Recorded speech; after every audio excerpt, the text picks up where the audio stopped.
travel. But the one thing I won't have to do is Good evening, I'm Vincent Hill. Here are your top stories from 2 Works for You. The Oklahoma Department of Correction announced lockdowns are lifted at many of its state prisons. Small groups of inmates are allowed out of their cells to use the phones and have access to outdoors and dining halls. Lockdown started 9 days ago after fights at 6 of the prisons. One person died and over 30 were injured. All visitation will remain canceled for the time being. The Department of Defense has banned the sale of e-cigarettes at its installations. The DoD announced it will no longer sell the device at any of the Army and Air Force exchange stores beginning September 30th until further investigations by the CDC are completed.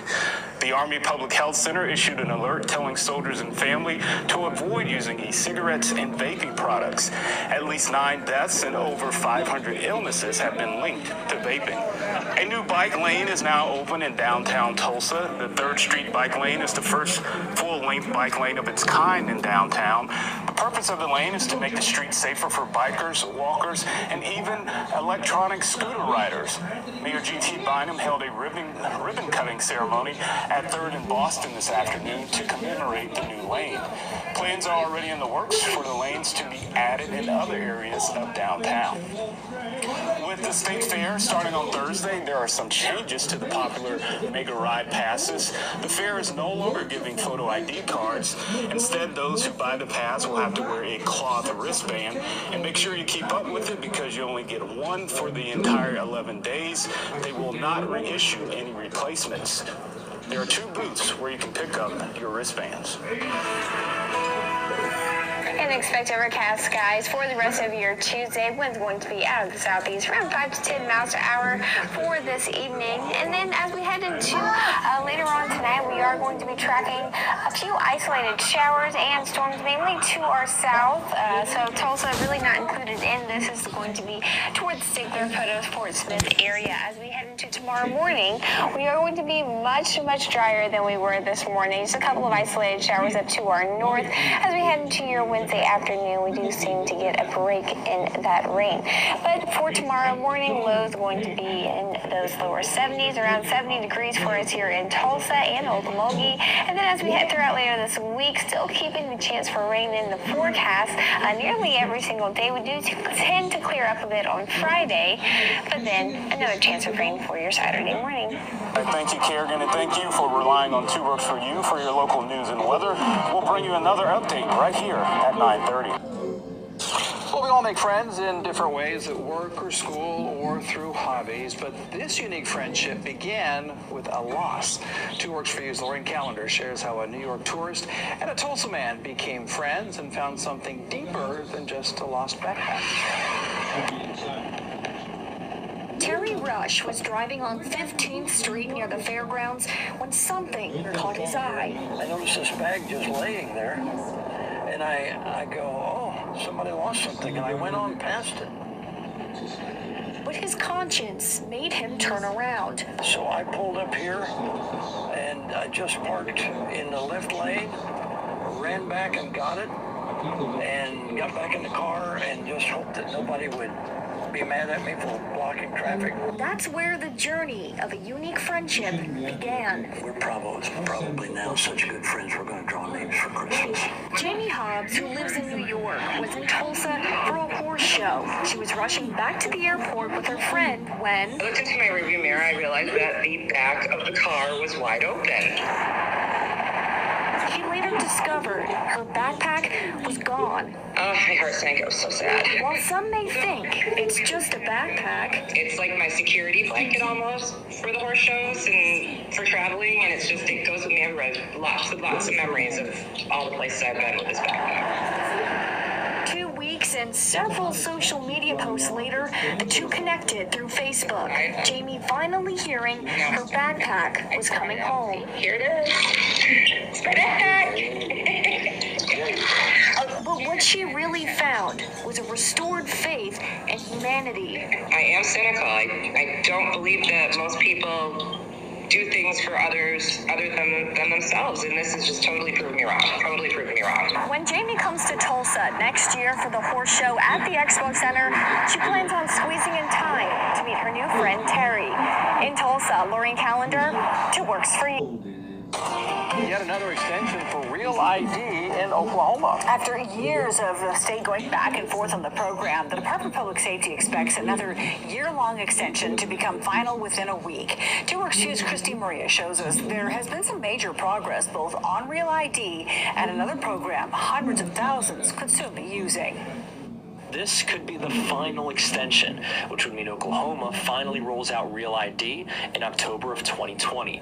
You should be able to begin signing up by the end of April. It's a very tight time window between, roughly the 1st of May and October, for people that need to get, their Real ID. We're estimating that number to be 1 million to 1.5 million. The process will be a lot like filling out an I-9 form.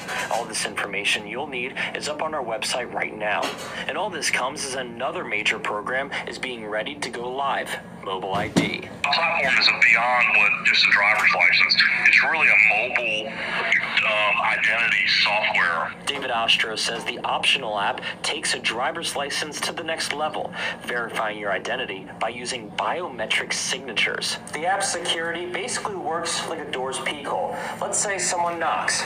You check to see who it is, and you make sure you can recognize them. And for the app, if it recognizes one of your signatures, it opens the door.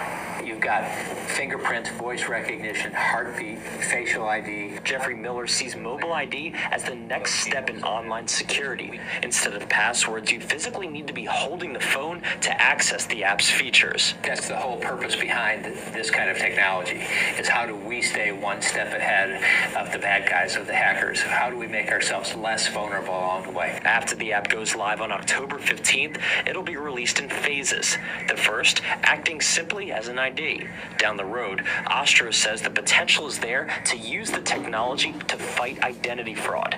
In Tulsa, Chris DeMaria, 2 Works for You. Good afternoon, I'm Vincent Hill. Here are your trending stories in Green Country. Heavy rain this morning caused flash flooding throughout Tulsa Metro.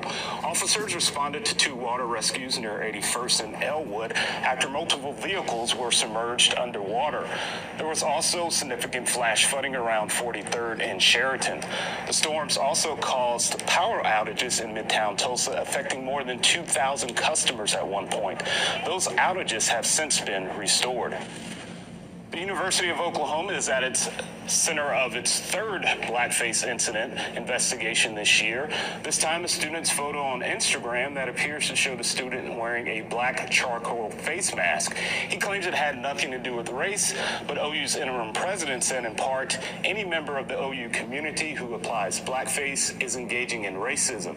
The university's Black Emergency Response Team, a group that addresses racial incidents on campus, held a press conference today at 11:30 to address the issue. Flu season has already begun, and the Tulsa Health Department is holding a free flu shot clinic. The clinic will be 2 weeks from today on October 8th at the ORU McBee Center. It will take place in the lobby as part of the statewide flu scale emergency preparedness exercise. Over 3,000 Oklahomans were diagnosed with the virus last flu season, and nearly 90 people died from it. Today is National Voter Registration Day. Volunteers across the nation are working to make sure everyone is ready to vote when elections roll around. Last year, over 800,000 voters used National Registration Day to register across 50 states.